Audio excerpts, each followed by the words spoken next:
Donc, ce matin, le titre de mon message, c'est « Connaître le Père, le fondement de mon identité ». Puis c'est ça qu'on va voir à travers les prochaines semaines, comment est-ce que cette révélation, ça vient fonder notre identité en tant qu'enfant de Dieu. Puis cette série-là, elle est inspirée d'une formation que j'ai suivie du pasteur Jerry Plunkett. Puis quand j'ai entendu ça, j'ai dit « Wow, c'est vraiment qu'est-ce que l'Église a besoin d'entendre ». Puis vous allez voir comment est-ce que c'est tellement intéressant. Puis je vais partager aussi mes propres expériences à travers tout ça parce que moi, c'est vraiment une révélation qui a impacté ma vie au complet, mon image de moi, puis tout ce que je fais pour le Seigneur, puis tout ce que je fais dans mon quotidien finalement. Puis vous allez voir, ça va révolutionner aussi votre perception de Dieu parce qu'on a tous une perception de Dieu qui est basée sur nos connaissances de lui, nos expériences avec lui, puis nos expériences de la vie. On a tous une perception de Dieu personnelle, propre à soi. Puis notre façon de le voir a vraiment un impact dans notre approche envers lui. Si vous êtes ici, puis vous avez du mal à entretenir, avoir une intimité avec Dieu, bien, souvent, ça peut être un problème ou une difficulté au niveau de votre perception de Dieu. Donc, c'est pour ça que ça va travailler ça, vous allez voir.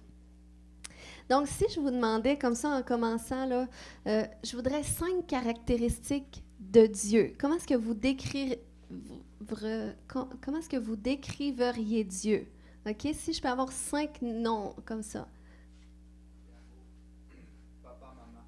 Papa, maman, c'est bon?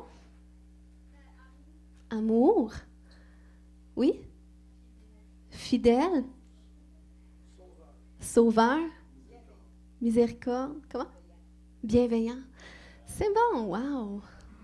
Super, ça va bien ce matin. Donc, oui, c'est très bien qu'est-ce que vous dites, puis on va voir tout au long de ce message comment est-ce que ça va peut-être se développer aussi, vous allez voir. Mais à la base, on sait que Dieu, c'est notre créateur. Moi, je sais que souvent, quand je parle de Dieu à des non-croyants, ben, j'aime leur laisser savoir qu'ils ont un créateur. Parce que souvent, les gens du monde, surtout les athées, ils pensent qu'ils viennent des singes ou comme ça par hasard. Puis, tu sais, de leur dire que, ben non, tu sais, tu as un créateur, tu as un Dieu qui t'a créé. Ton âme vient de quelqu'un à quelque part, puis c'est Dieu. Mais, vous savez, de connaître Dieu comme le Créateur, c'est pas suffisant. On doit aussi en venir qu'à le connaître comme un Père. Puis il y a ce passage en Matthieu 11, 27 qui dit, c'est Jésus qui parle, il dit « Toutes choses m'ont été données par mon Père et personne ne connaît le Fils. Personne ne me connaît si ce n'est le Père. Personne non plus ne connaît le Père. Personne ne connaît le Père si ce n'est le Fils et celui à qui le Fils veut le révéler. »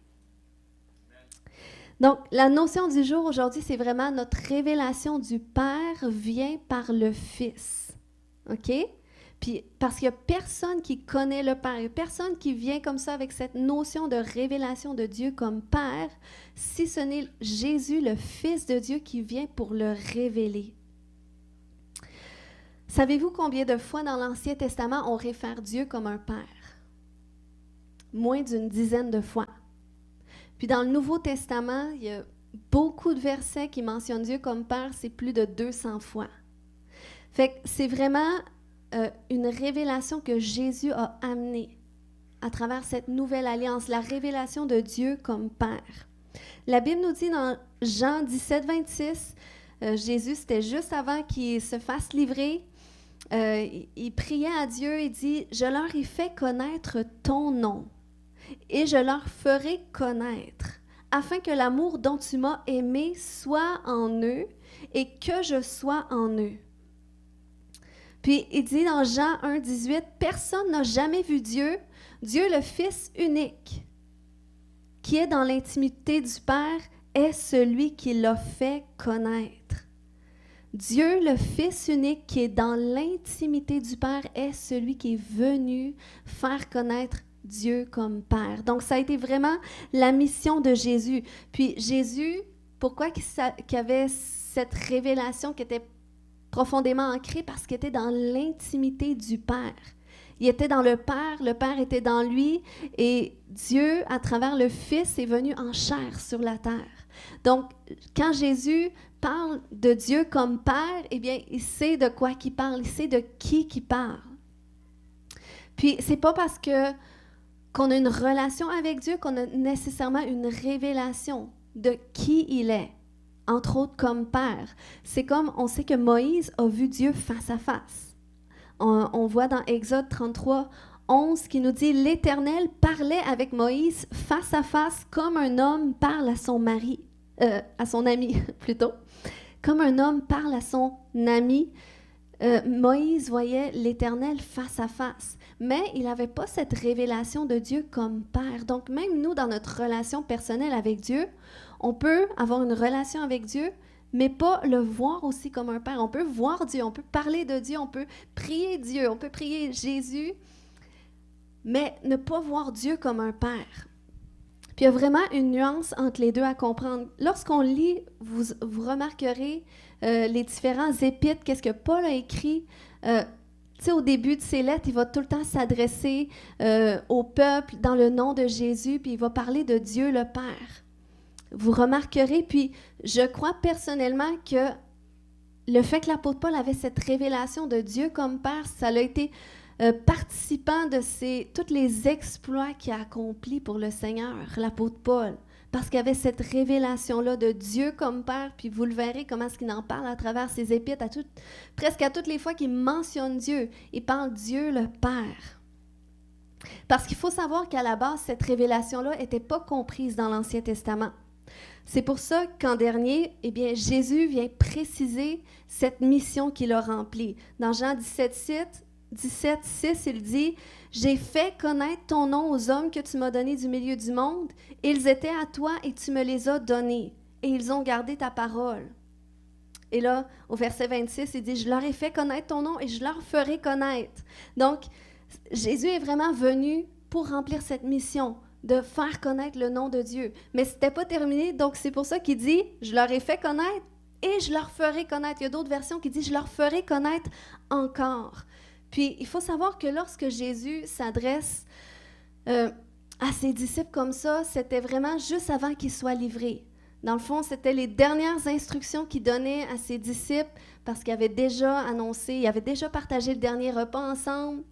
Il avait déjà annoncé qu'il allait en avoir un qui allait les trahir parmi eux. Puis, il avait donné toutes les instructions, qu'est-ce qui allait se passer. On voit ça de Jean 14 à 17.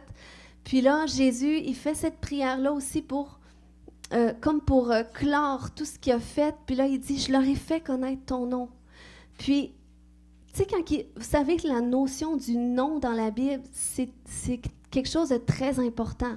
Parce que c'est pas comme nous aujourd'hui, il y a toutes sortes de noms qu'on donne à nos enfants, mais qui n'ont pas nécessairement une signification. Mais dans la Bible, à cette époque-là, dans cette culture-là, lorsque tu donnais un nom à un enfant, par exemple, eh bien, c'était rattaché à sa destinée, c'était rattaché à son identité, à qu'est-ce que tu voulais identifier chez l'enfant. Donc, ça avait tout un rôle de définition dans la personne. Donc, c'est pour ça que quand Jésus dit « J'ai fait connaître ton nom », mais quel nom finalement que Jésus est venu faire connaître de Dieu? Parce que lorsqu'on lit les Écritures, il y a divers noms de Dieu qu'on parle. On sait que même Moïse, lorsqu'il avait eu cette révélation-là de Dieu devant le buisson ardent, puis là, Dieu avait appelé Moïse, et là, Dieu lui avait dit, tu iras vers les enfants d'Israël, tout ça, leur dire que tu vas les délivrer. Puis là, Moïse avait dit, oui, mais je vais leur dire que c'est qui m'envoie. C'est quoi ton nom? Puis là, il avait dit, bien, tu diras que je suis m'envoie. Donc, ça, c'était un nom de Dieu. Le grand je suis, c'était Dieu. Puis, selon les croyants de l'Ancien Testament, à travers l'histoire, à travers les différents parcours des hommes et des femmes de Dieu qui ont eu un rôle dans l'histoire, eh bien, il y a différentes définitions de Dieu qui sont venues. Si on regarde comme ça, par exemple, on a le mot Elohim qui ressort dans la Bible, qui veut dire Dieu créateur, puissant et fort. Il y a El Shaddai, qui signifie Dieu Tout-Puissant. Il y a Adonai qui veut dire Seigneur. Donc ça, c'était toutes des définitions. Yahweh ou Jéhovah qui signifie l'Éternel. Jéhovah Jireh, l'Éternel pourvoira. Jéhovah Rapha, l'Éternel qui guérit. Jéhovah Nissi, l'Éternel mon étendard. Jéhovah M'Kadesh, l'Éternel qui vous considère comme saint. Jéhovah Shalom, l'Éternel paix, c'est tout qui il est. Jéhovah Elohim, l'Éternel Dieu. Jéhovah Tzidkenu, l'Éternel notre justice. Juste en déclarant ça ce matin, je m'imagine juste Dieu qui règne dans ce lieu et ça fait partie de sa personne. Jéhovah Rohi, l'Éternel mon berger. Jéhovah Shammah, l'Éternel est ici. Jéhovah Sabaoth, l'Éternel, le maître de l'univers. Donc ça, c'était toutes des définitions, des révélations du nom de Dieu que les gens dans l'histoire avaient reçues et qui avaient nommé Dieu comme cela parce qu'il avait expérimenté comme cela. Donc là, quand Jésus arrive dans l'histoire, il passe un peu plus de 3 ans à faire le ministère, à remplir sa mission, d'amener le royaume des cieux, puis il vient pour révéler le cœur du Père, il vient pour amener le salut aux hommes après ça. Mais il dit à Dieu, « OK, là, c'est la fin. Eh bien, je leur ai fait connaître ton nom. » Donc, qu'est-ce qu'il veut dire dans « je leur ai fait connaître ton nom » ? C'est quel nom de plus que cela que Jésus a fait connaître? Eh bien, c'est de Dieu comme un Père. C'est vraiment cette définition-là de plus que Jésus a amenée. Puis, vous remarquerez, lorsque vous lisez la Bible, Jésus parle toujours de Dieu comme Père, peu importe à qui il s'adresse. Il en parle lorsqu'il s'adresse à ses disciples, quand il dit « vous prierez le Père ». Ou lorsque vous priez, dites « notre Père ». Donc, à toutes les fois qu'il enseigne à ses disciples, il mentionne le Père. Il dit jamais Dieu, il dit le Père, votre Père. Puis, ensuite, quand il parle à la foule, il parle du Père aussi. Puis quand il parle même aux gens à l'extérieur d'Israël, aux gens qui, selon la culture juive, ne pouvaient pas hériter du salut, les païens, les Samaritains. Lorsqu'il avait parlé à la femme samaritaine, dans Jean 4, 20, il avait dit, c'est elle qui avait dit, elle avait dit, « Dis-moi, qui a raison, nos ancêtres ont adoré Dieu sur cette montagne-ci. Vous autres, vous affirmez que l'endroit où l'on doit adorer, c'est Jérusalem. » Crois-moi, lui dit Jésus, l'heure vient où il ne sera plus question de cette montagne ni de Jérusalem pour adorer qui? Le Père. Donc, il n'a pas dit le Dieu des Juifs, il a dit le Père. Donc, c'était une profonde révélation que, pour l'instant, il ne pouvait pas saisir encore parce que l'œuvre n'était pas encore tout accomplie. Mais c'était juste pour montrer que chaque personne allait pouvoir bénéficier de cette relation-là. Moi, je sais que dans ma culture, au Québec, par exemple, je sais que peut-être mes frères africains, j'ai remarqué que souvent, s'il y a une maman africaine, tout le monde l'appelle maman. S'il y a un papa africain, tout le monde l'appelle papa. Mais moi, dans notre culture, souvent, les Québécois, moi, si j'appelle ma mère maman, si je te parle de maman, je vais en parler soit à mes frères et mes sœurs ou ceux je sais qui ont un attachement relationnel avec moi par rapport à ma mère. Donc, je vais leur dire maman, ils vont comprendre. Mais Jésus, c'est ça finalement, il a amené cette révélation-là pour montrer que ça, c'est mon attachement que j'ai avec lui. C'est Dieu, c'est le Père, c'est mon Père. C'est le Père de toutes les familles, de toutes les nations, le Père des Lumières. C'est le Père de l'humanité, puis ça va être votre Père aussi. Donc, c'est pour ça qu'il parle déjà votre Père. Amen. Donc, OK, donc ce qu'il faut comprendre à la base ce matin, c'est que notre première expérience avec Dieu, OK, on le vit à travers Christ. OK, c'est en croyant en lui qu'on est sauvé puis qu'on accède à la vie éternelle. Ça, on voit ça dans Jean 6,40 qui dit « Oui, telle est la volonté de mon Père. Tous ceux qui tournent leur regard vers le Fils et qui croient en lui possèdent la vie éternelle.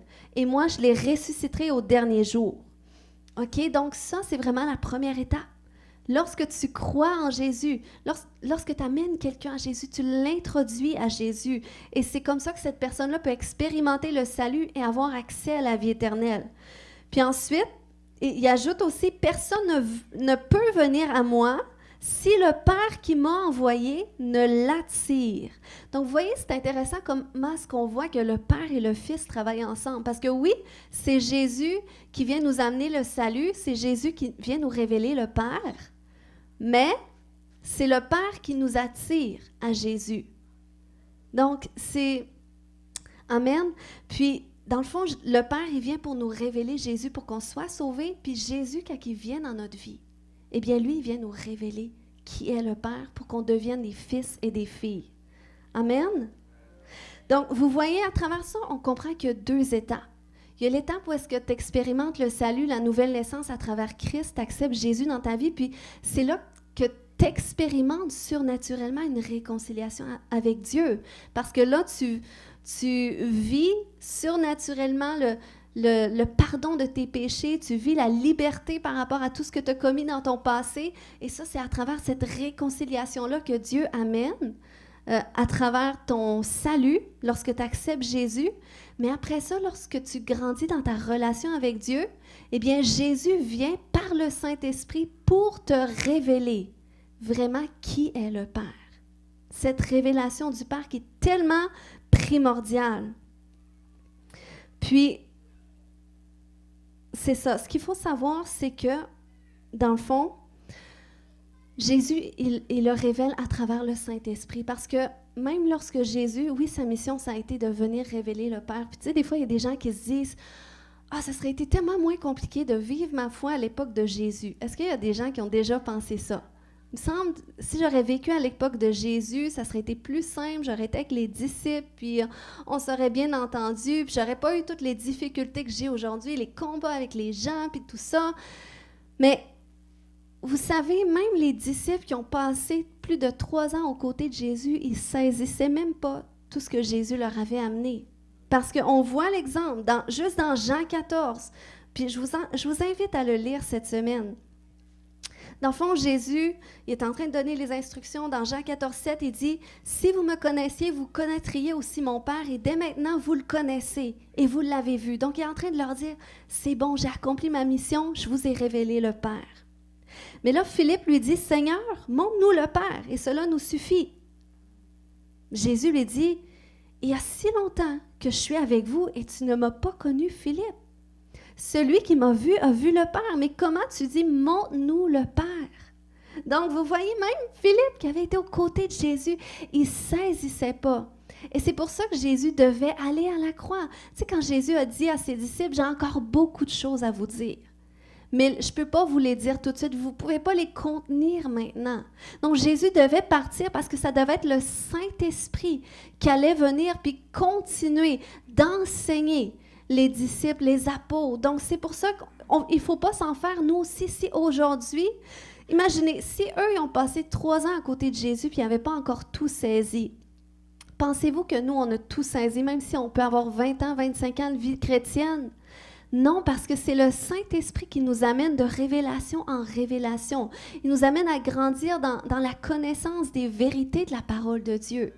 Puis qui se développe aussi à travers nos expériences, puis à travers l'approfondissement de nos connaissances, puis des expériences de nos connaissances qu'on va vivre aussi. Parce que c'est pas juste la connaissance qui transforme notre vie, mais la connaissance, on doit venir qu'à la vivre. Donc ça, c'est tout un processus avec le Saint-Esprit qui se vit. Et donc, c'est pour ça qu'aujourd'hui, moi, je vous dis, cette révélation-là va grandir cette année. Parce que lorsque Dieu avait mis sur mon cœur que c'est une année où est-ce qu'il va définir des aspects de notre vie. Il va définir, peut-être, pour certaines personnes, le Seigneur va définir votre identité, qui vous êtes appelé à être, quel don qu'il a mis en vous, même dans cette saison. Puis, mais pour que ça vienne, eh bien, la base, c'est la révélation de qui Dieu est. Qui est Dieu à travers le Père. Amen. Puis ce matin aussi, on va regarder certains attributs de Dieu parce que la religion, vous savez, la religion nous a souvent présenté Dieu comme un Dieu sévère. Un Dieu qui est en colère, un Dieu qui tape ses doigts, un Dieu il est fier de toi si tu fais bien ça, si tu es une bonne personne, mais si tu te trompes, si tu tombes là, le Seigneur, il te corrige puis il est fâché.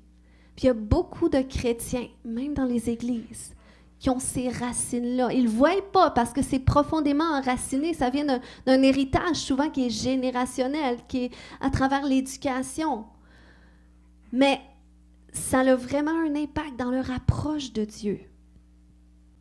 Donc, c'est pour ça qu'on va revoir ce matin certains attributs qui vont rehausser votre perspective. Puis c'est pas pour rien que Jésus a été autant persécuté par les religieux. C'est parce qu'il était foudroyé que Jésus amène cette révélation-là de Dieu comme Père. Et il osait appeler Dieu mon Père, puis il parlait votre Père. Et eux autres, ils étaient déconcertés. Donc, vous allez voir quels autres attributs de Dieu ce matin est-ce que la Bible nous montre. Premièrement, Jésus nous révèle que Dieu est doux et humble de cœur. Amen. On voit ça dans Matthieu 11, 28, 29. Jésus a dit, « Venez à moi, vous tous qui êtes fatigués et chargés, et je vous donnerai du repos. Prenez sur vous mon joug et recevez mes instructions, car je suis doux et humble de cœur, et vous trouverez du repos pour vos âmes. » Donc, si Jésus a dit qu'il est comme ça, c'est parce que Dieu est comme ça. Parce que Jésus et Dieu ne font qu'un. Jésus est dans le Père est dans Jésus. Donc, si Jésus dit, viens à moi, toi qui es fatigué, chargé, je vais te donner du repos parce que je suis doux et humble. Donc, viens à moi, peu importe qu'est-ce que tu as fait, je suis doux et humble de cœur. C'est parce que Dieu est comme cela. S'il est doux et humble, ça veut dire que Dieu se met à notre niveau. Autant qu'il peut être élevé, autant qu'il peut être avec les cœurs qui sont contrits, qui sont meurtris. Pourquoi? Parce qu'il peut se mettre à notre niveau.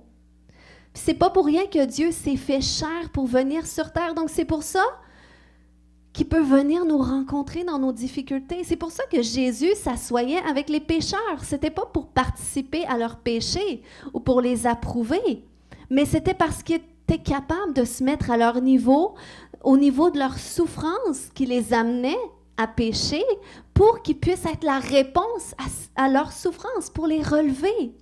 Donc, c'est ce que Jésus est lorsqu'il vous regarde. Oui, il voit vos faiblesses. Oui, il voit vos difficultés. Mais il sait qu'il est la réponse à cela. Donc, il ne veut pas que tu sois honteux, qu'il t'aille te cacher comme Adam il l'a fait dans le jardin. Lorsqu'il a réalisé qu'il avait désobéi à Dieu, puis que, oups, peut-être Dieu va être en colère contre moi. Donc, la honte s'est épris de lui. Et là, il a cherché à se cacher. Puis le diable, c'est ce qu'il veut qu'on fasse.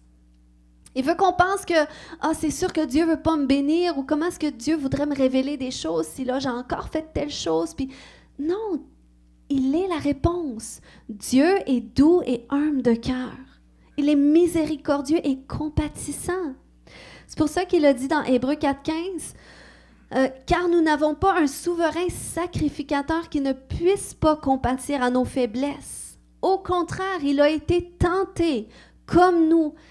Imaginez, Jésus il régnait dans le ciel sur son trône au-dessus de tout, puis il est venu sur la terre à un niveau si bas, puis jusqu'à vivre la tentation, jusqu'à vivre des choses tellement terribles que nous, on ne serait même pas capable de supporter. Vous voyez comment Dieu nous aime pour cela? À quel point il a cherché à vouloir comprendre le cœur de l'homme, le dégât que le péché a fait dans le cœur de l'homme. Donc, c'est pour ça qu'il est venu en chair sur terre à notre niveau et même au plus bas possible, afin qu'il ne puisse pas avoir quelqu'un qui a pu être plus bas que Jésus. Puis la Bible dit même que Jésus est venu, puis il y avait de l'air de rien, il n'y avait rien pour attirer les regards. Il aurait pu être super, je ne sais pas, attirer les regards, être le plus beau. Il aurait pu choisir le plus beau des corps et tout ça. Mais non, ce n'était pas une priorité. Il a voulu se mettre au plus bas possible pour être capable d'aller chercher les hommes qui sont les plus bas. Donc, imaginez aujourd'hui, oui, tout ça s'est déjà produit, l'œuvre est accomplie, tout est accompli. Mais aujourd'hui, Notre perception de Dieu devrait être associée à cela. De la façon qu'il nous voit, on peut être jamais assez bas pour que Jésus désire nous tendre la main, désire nous réconforter, désire nous donner des instructions, nous conduire, nous guider. Amen.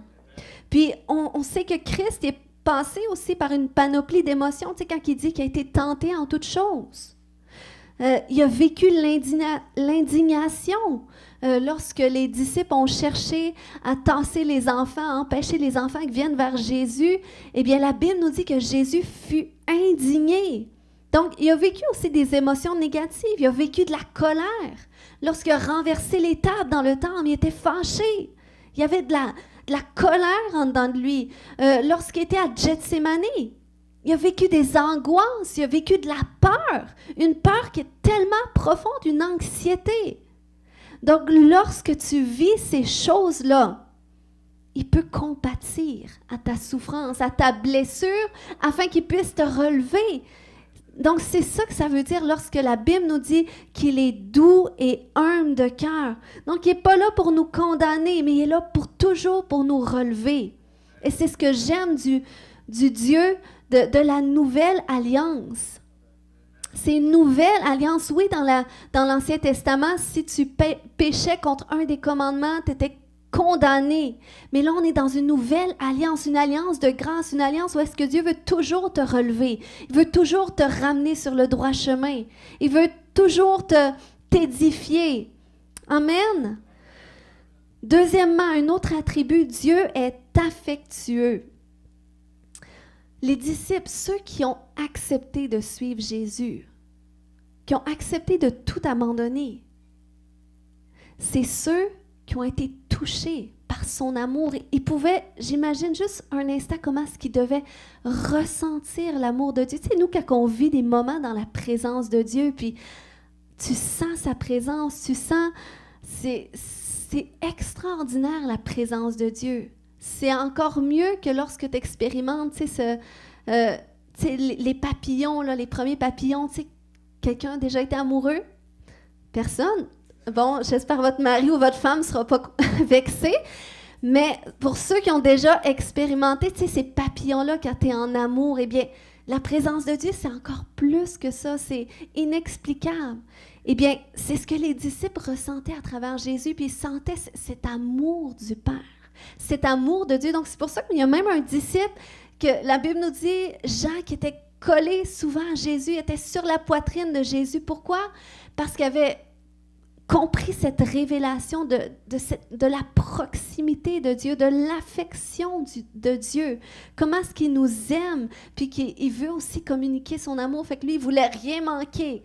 Donc, il était collé sur Jésus. Puis, je crois qu'il y a vraiment quelque chose aussi dans l'affection du Père qui nous amène la guérison. Laissez-moi quelques instants, j'ai un petit problème de tablette.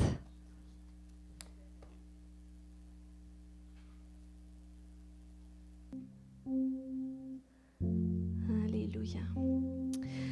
Oui, amen. Donc, oui, je crois qu'il y a vraiment quelque chose dans l'affection du Père qui vient guérir notre cœur. Puis on a tous besoin de vivre cette affection-là. Je crois que c'est vraiment primordial, que c'est vraiment quelque chose qu'on doit tous expérimenter parce qu'en tant qu'être humain, on a tous ce besoin vital d'être aimé, de se sentir aimé. Mais lorsqu'on le tourne vers les hommes, on est déçu immanquablement parce que personne qui peut combler parfaitement ce besoin, ce désir d'être aimé. Je me souviens au début, quand je me suis mariée avec mon mari, peut-être plus les femmes vont me comprendre, peut-être les jeunes femmes, mais moi, je me souviens qu'au début, j'étais plus jeune un peu. J'étais encore jeune, mais j'étais encore un peu plus jeune. Je me souviens, c'est comme si j'avais des attentes envers mon mari. Moi, c'est parce qu'il était comme ça au début. Je ne sais pas pourquoi des fois les hommes changent un peu.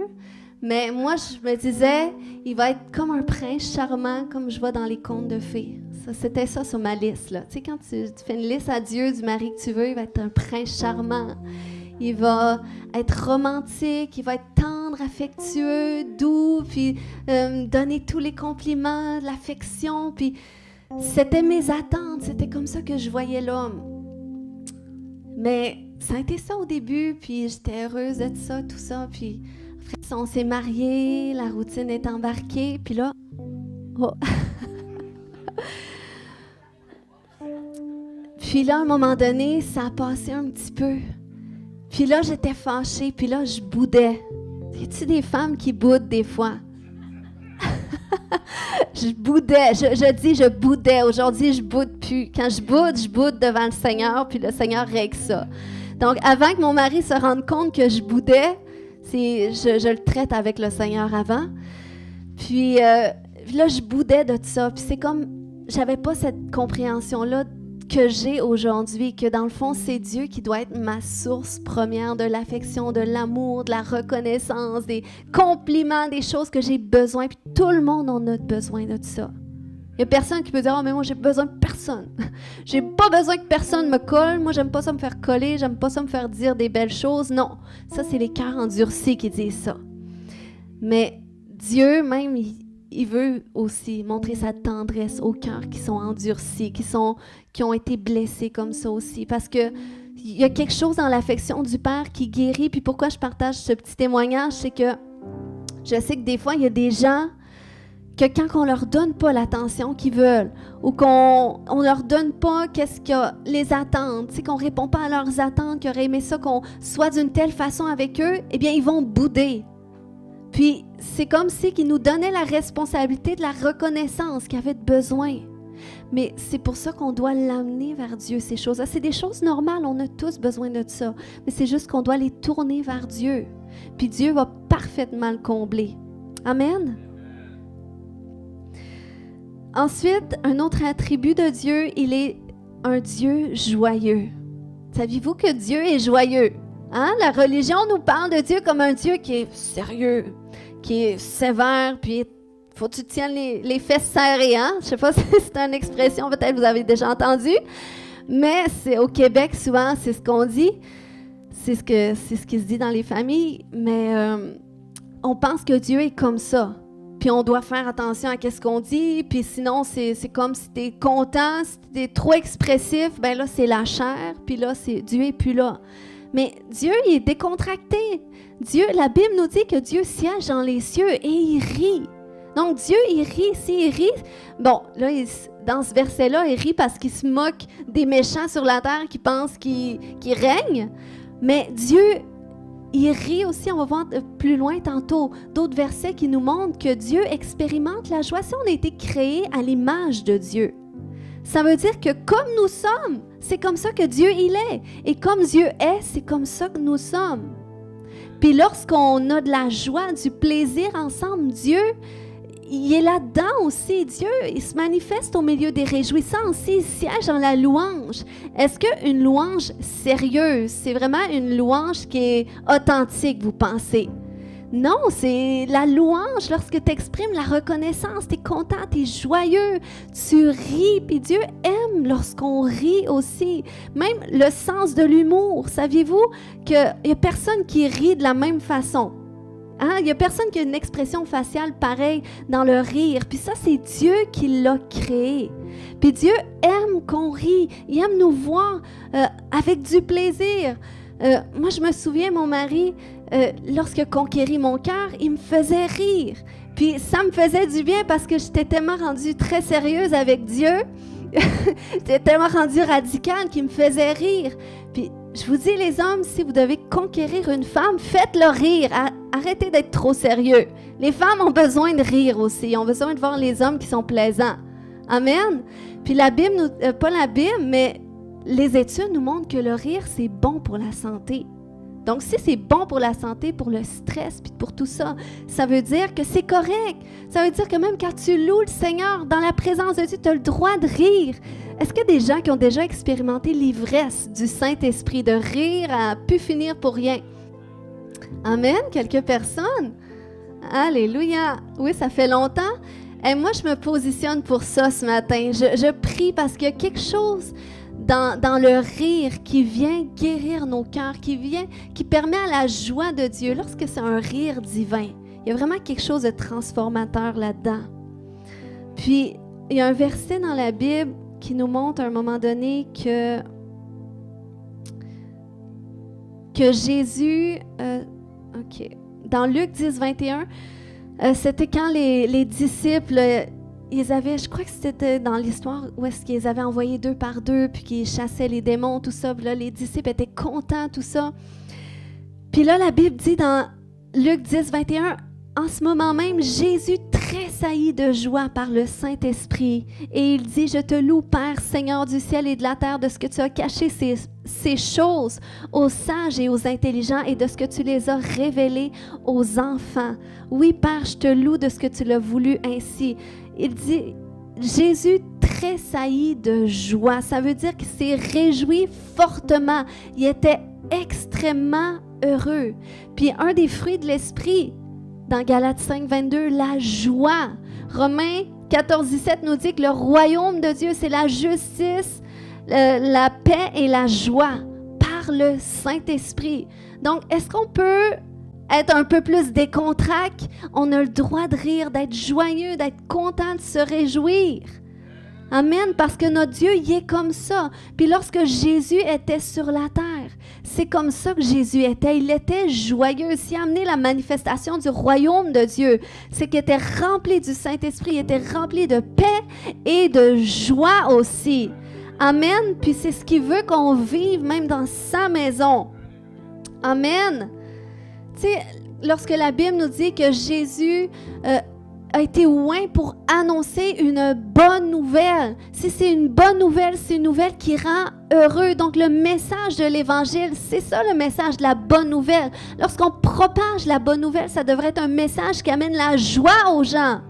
Amen, qui permet à Dieu, justement, d'entrer dans les cœurs. Lorsqu'il a dit... l'Esprit du Seigneur est sur moi parce qu'il m'a oint pour guérir ceux qui ont le cœur brisé. Ah, puis il le fait aussi à travers la joie qui vient déverser. Jésus guérit nos cœurs brisés de plein de façons, par sa présence, par son amour, mais il fait aussi par le Saint-Esprit, à travers la joie. Tu sais, lorsqu'il t'enlève des fardeaux, quand il dit j'enlèverai ce manteau de deuil et je te revêtirai d'un manteau de louange. Je vais te oindre d'une huile de joie. Donc le Seigneur, il veut que vous soyez joyeux, puis il veut que vous propagiez la joie autour de vous. Il y a tellement assez de gens dans ce monde qui sont déprimés, que si nous les croyants, oui, on peut avoir un jour qui est mauvais, on peut vivre aussi des obstacles, puis pas avoir le sourire sur les lèvres, tu sais, il ne faut pas non plus... on peut reconnaître des fois qu'il y a des choses qu'on vit, c'est normal qu'on vit des émotions. Mais il faut savoir qu'on a accès à une joie qui est surnaturelle en Jésus, qui déverse dans nos cœurs par le Saint-Esprit. Amen. Donc, ce matin, en conclusion, Alléluia. Si je vous demandais maintenant, comment est-ce que vous définiriez Dieu? Est-ce que j'aurais des nouveaux attributs qui sortiraient ce matin? Comment? Doux, oui? Joie? Grand, oui? Par tendresse, c'est bon. Amen. Donc, on a un Dieu, c'est notre Père, c'est notre bon Papa. Puis on va grandir à travers les prochaines semaines dans cette révélation de Dieu, le Père.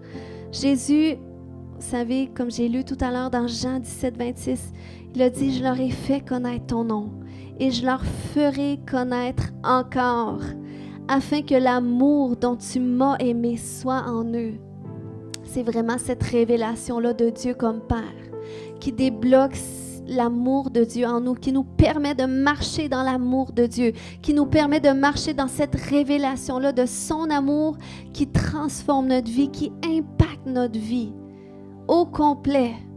Ça change tout. Puis ce matin, je ne sais pas pourquoi je veux dire ce soir, peut-être que je vais prêcher à des gens qui vont nous écouter de soir, mais ce matin, j'aimerais qu'on se lève debout. Alléluia. Merci. Peut-être parce qu'il y en a qui vivent comme dans le soir, parce que vous avez besoin d'expérimenter la joie. Amen. Qui va faire lever le jour, la lumière du Saint-Esprit. Amen.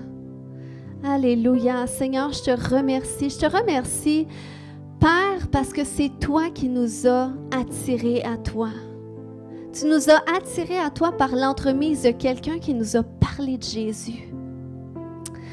Tu nous as attirés à toi pour qu'on ait la vie éternelle, pour qu'on t'accepte dans notre vie, pour que tu deviennes le Seigneur de notre vie. Puis quand tu as cette place-là, tu dis, Seigneur Dieu, que tu nous fais connaître le Père. Tu nous fais connaître le Père pour qu'on devienne des fils et des filles comme toi. Tu es le Fils de Dieu. Tu nous fais connaître le Père pour qu'on ait cette même place-là que toi, tu as auprès de lui, pour qu'on ait cette même héritage, ce même bénéfice. Alléluia. Est-ce que quelqu'un peut accepter un instant qu'est-ce que Jésus est venu faire sur la terre? L'œuvre de Christ à la croix. Qu'est-ce que Dieu a envoyé Jésus faire sur la terre pour nous? Est-ce qu'on peut accepter tout cela? Alléluia. Je ne sais pas s'il y en a ce matin, vous avez besoin de renoncer à des fausses perceptions que vous aviez de Dieu. Peut-être que vous aviez une perception de Dieu colérique, sévère, condamnateur. Mais j'aimerais ce matin que tu commences à renoncer à cela. Dire, je renonce à voir Dieu sévère. Je renonce et je me repens, Seigneur, pour t'avoir vu comme un Dieu colérique, pour t'avoir vu comme un Dieu condamnateur, pour t'avoir vu comme un Dieu qui n'est pas content de moi à la moindre chose. Commencez à renoncer ce matin. Levez vos voix. Puis si vous n'avez rien à dire, priez en langue. Si vous priez en langue. Alléluia. Sinon, priez dans votre langue. Koramaya Shanta. Koya Shanta. Il y a des guérisons qui vont venir ce matin parce que moi, je suis venue pour déraciner toutes les racines religieuses. Tout ce qui a été déversé à travers les années parce que c'est assez. C'est assez. On ne sert pas un Dieu de religion, mais un Dieu de relation. Un Dieu qui désire qu'on le connaisse comme un Père et qu'on vive tous les mêmes bénéfices que le Fils a vécu et vit dans le Père. Alléluia. Dans le nom de Jésus, oui, Seigneur Dieu, on se repent et on renonce à toute fausse perception de Dieu qui sont en nous, qu'on a hérité même à travers notre éducation, là où est-ce qu'on se faisait taper sur la tête, puis on se faisait dire peut-être par nos parents que Dieu n'était pas content de nous à cause de notre façon d'agir. Dans le nom de Jésus, je viens briser ces mensonges de Dieu qui sont à l'intérieur de vous. Au nom de Jésus. Au nom de Jésus, pardonnez à vos parents. Si vos parents vous ont éduqué de la sorte, qui ont été sévères à un point de tourner cette sévérité-là contre Dieu, puis de vous sentir condamné, dans le nom de Jésus, je renverse ces mensonges, je renverse les effets de cette éducation, dans le nom de Jésus-Christ. Alléluia. Et Seigneur, je viens aujourd'hui briser tout héritage générationnel religieux, tout fondement religieux.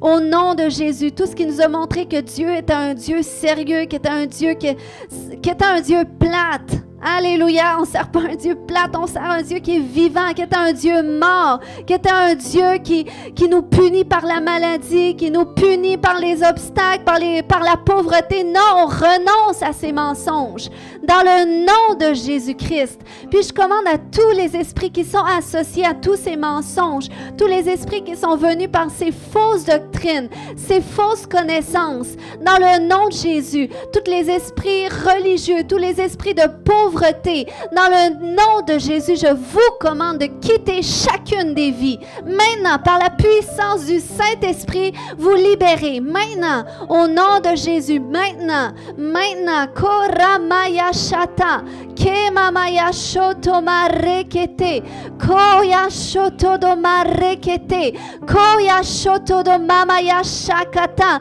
Koya Shotodomaya Shanta, Koyantoma Rekete. Alléluia, merci Seigneur Dieu. Merci que ce matin, tu es là pour nous réconcilier pleinement avec toi, Seigneur, et qu'on marche dans l'assurance de cette réconciliation, qu'on marche dans l'assurance, Seigneur Dieu, de ces révélations.